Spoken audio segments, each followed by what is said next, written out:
I had somebody ask me one time where I had been, and I was flying back from the CrossFit Games, and she had on a CrossFit jacket, and she was like, "My husband competes." I was like, "That's awesome. So does mine." And this is when Rich first got started. She told me his story, and it was so amazing. And she was like, "Who's your husband? Did he do well?" So I said, "My husband's Rich Froning," and she laughed in my face.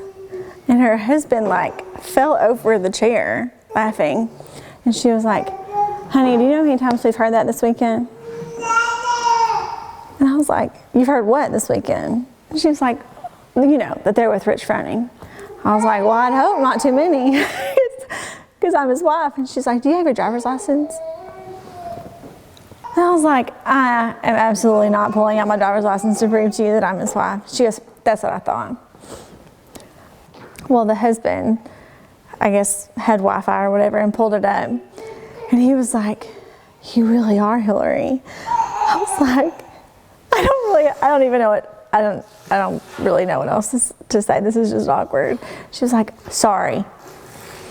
I'm like, "Well, that was sincere." So I don't know who else at the time was saying they were Rich's wife, but sorry.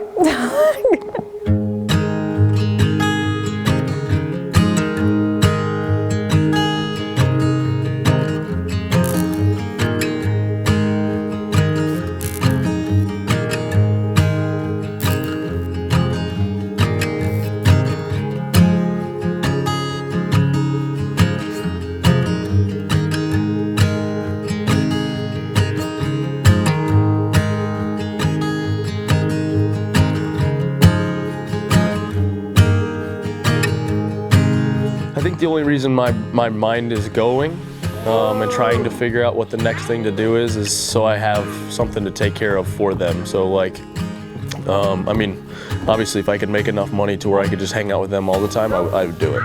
I love hanging out with these guys. I love, being with them as much as I can, but you still got to provide for them. And that's the hardest balance for me is when am I sacrificing too much of being a dad to take care of them in the future that I'm missing out on the present, I'm ready.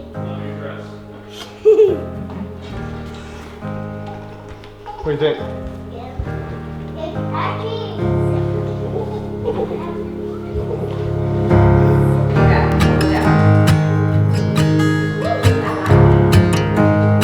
I want to push hard so they have, so they're taken care of in the future and I can provide for them and spend more time with them, but it's you don't want to sacrifice too much of that now. And so it's that's what's cool about what I get to do. I mean, I'm blessed.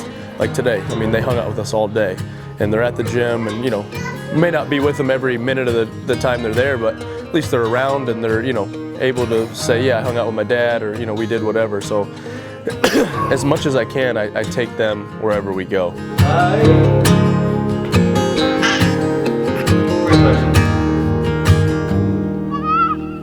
Because let's be honest, I mean, we are working out a lot, but there's a lot of downtime. And so the more I hate that downtime if they're not there, that I'm not with them. So it's if I'm having downtime, I want them to be there to where I can at least hang out with them. It may slow us down a couple minutes here and there to get them ready to do whatever, but we're never in that big of a hurry. If it's a day where I have to we have to get stuff in, I might leave them at the house, but more often than not, I like to take them there. And luckily I have a really good group of people that are gonna help me take care of it. It's not just me.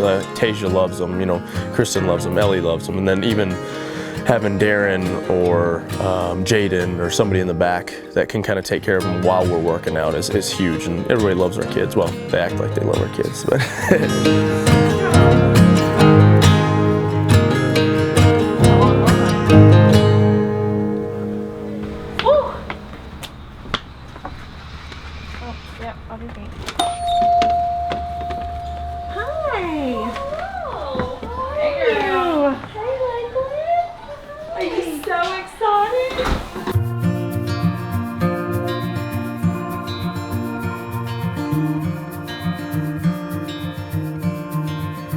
I feel like when you become obsessed with something, and I was very much obsessed with having a baby. It consumes your life, as in doctor's appointments, and all your friends are having kids. Kids are all over the grocery store, and nothing he said was right. Everything he said made me mad. It was hard, you know, it was every time that it didn't work, it was almost like we lost a baby, you know. There were times where Hillary thought, you know, it worked this time, you know, and then just seeing her just crumble. That was hard, because for me, it was like, until it worked or until it didn't work, I was just kind of like not worried about it either way, because I don't know if it's the men's mentality of it or what, but it was different. But to watch her have that hope and then see it just, you know, the rug pulled out from under her, that was the hard part. I think the hardest part too was being told by every doctor, this is it, like this is gonna work for you. And then nothing ever worked. So then we finally got into a specialist at Vanderbilt. And we walked in, we'd waited a month to see her. Walked in and she put the paperwork on the desk and she was like, I'm sorry, you're too severe, I can't help you. And that was the night that I told Rich I couldn't do it anymore.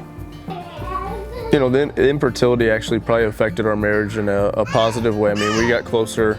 I think she, you know, she for a while struggled with you know, feeling like a lesser of a woman and felt like she was failing me. And it was like, you're not failing me. Like, they can't really, like, we're both perfectly healthy. Like, there's no reason why it shouldn't work. It's just not working, you know, and that is what it is. And so her being a mother wasn't the only reason she was my wife or anything like that. So what's wrong, boy? And now he's spoken at 2 or 3 adoption agencies of dads.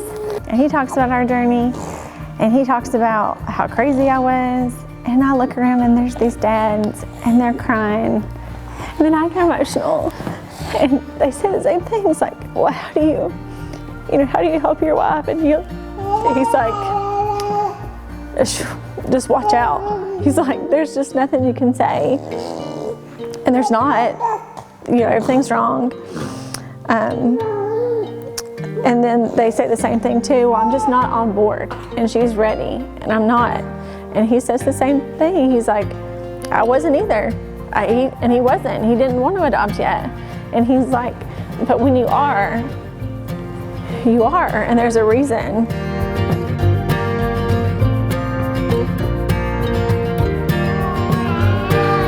No, this way, right here.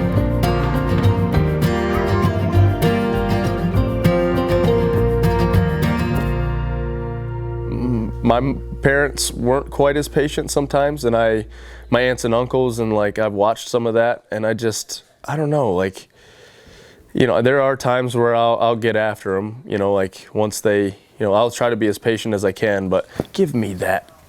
Come here, hold on. You can't have that. You don't need joint promotion, you're too little. Trice, man. Get a cup, get that cup.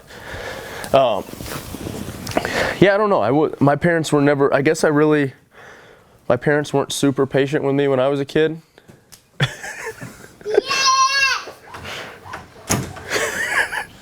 Trice, hey. I'm gonna move Hey. it back on. Oh, sorry, baby. Trice, come here, boy. Trice. It's just blurred chest.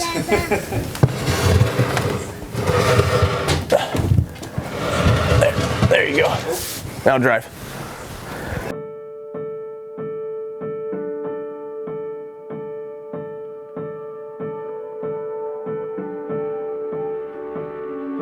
I feel like I'm kind of winging it.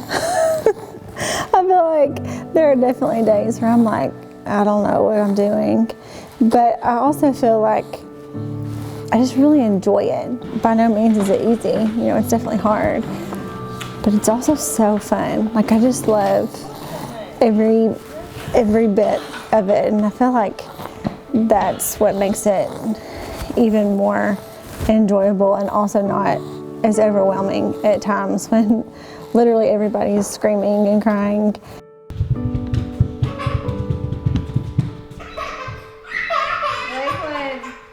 Lakelyn. Learn too, it's very easy to be brave on the internet and brave on behind a keyboard, because I don't think people that send, you know, not even on blogs and comments, they actually send me messages. I'm like, would you say that to my face? Like, I've never had anyone say anything mean to my face. I think I'm getting better at it. I don't think I handled it well when Lakelyn was really small. I felt like I was trying to just please everybody, and even complete strangers on the internet. Like, I wanted everyone to like me and approve of my decisions and what I was doing. And the simple fact is, you can't make everybody happy, and everybody parents different, and everybody does what's best for their children. Happy birthday to you. Somebody commented saying that you weren't a real mom. Oh yeah, I get messages like that all the time. I don't even know what that means. I think it's funny. And I don't look into anything some idiot says online, because that's how they are. They're, you know, they if you knew that girl, that you'd know that she's the best mama there is. I'm assuming that they're saying that I don't have children that are biological and look like us, is what they're trying to insinuate. With Lakelyn, when I got those messages, even when we first adopted her, and it broke my heart. People were just so mean, and now I just laugh, block, and delete them. Then I don't even respond. I don't send them. I'll be praying for you. I just see you later. I just hi. So again, you can't please everybody, and you just can't explain ignorance sometimes. Like, my kids are real. I'm a real mom. So, and if you don't feel that way, I suggest, why don't you come and hang out here for like 15 minutes? My kids are very much real. They are loud, they're crazy. It's like a preschool around here. Happy birthday to you. Happy birthday to you. Happy birthday, dear Violet. Happy birthday to you. Blow it out. Do you want help, Blake? Ready? Go. Blow it out. Blow it out. Show her. Show her how to do it.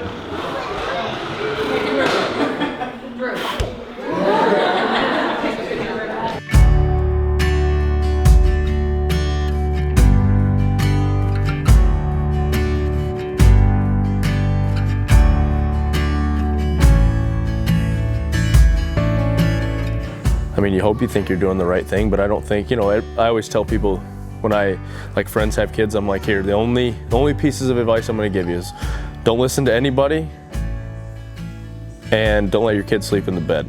Because everybody wants to tell you what they want to tell you, but you know, it's all different. You know, everybody's different, and what works for everybody is different. And Lakelyn sleeps in the bed, so, you know. You got pretty flowers? I think so. I don't know. Do they smell good? Whoa, easy there. You're not gonna marry anybody right now. You don't want flowers. You wanna go over there and see Violet? I just want them to stay little as long as they can. And you know, you hear it goes by so fast. And it's so true. And you try to enjoy as much as you can. And I try to remember as much as I can. Like, all three of them, I have a little journal and stuff for them. But I still feel like people ask me a question, oh, well, when did they get their first tooth? Or when did they do that? I'm like, oh, I don't know. I can tell you about Lakelyn, but then the other two, I feel like it's just been such a blur. This season has just been so crazy in our life. I'm like, what's in their book? But I don't know. Oh, sorry, I'm sitting on the remote. Okay, kid. Where is it? My bad. Chuck. See, she's not patient with me. That's the best title in the world, I think, is being dad. shows you, you know, obviously my faith is a huge part of who I am, and what I believe in is, you know, like the foundation, but it really shows you what unconditional love is, you know, like I don't think it's hard for you to kind of fathom that before you have kids. You're kind of like, you know, oh yeah, I believe in unconditional love, but until you have kids, you don't realize, like, 1 second, like, they could do the meanest, most rotten thing ever, but you still love them. You know, they're your kid no matter what. And so that's really helped me, from a faith perspective, realize, you know, that it can happen and it is true. So, you know, those kids are my kids, and I love them more than anything. So it's pretty cool.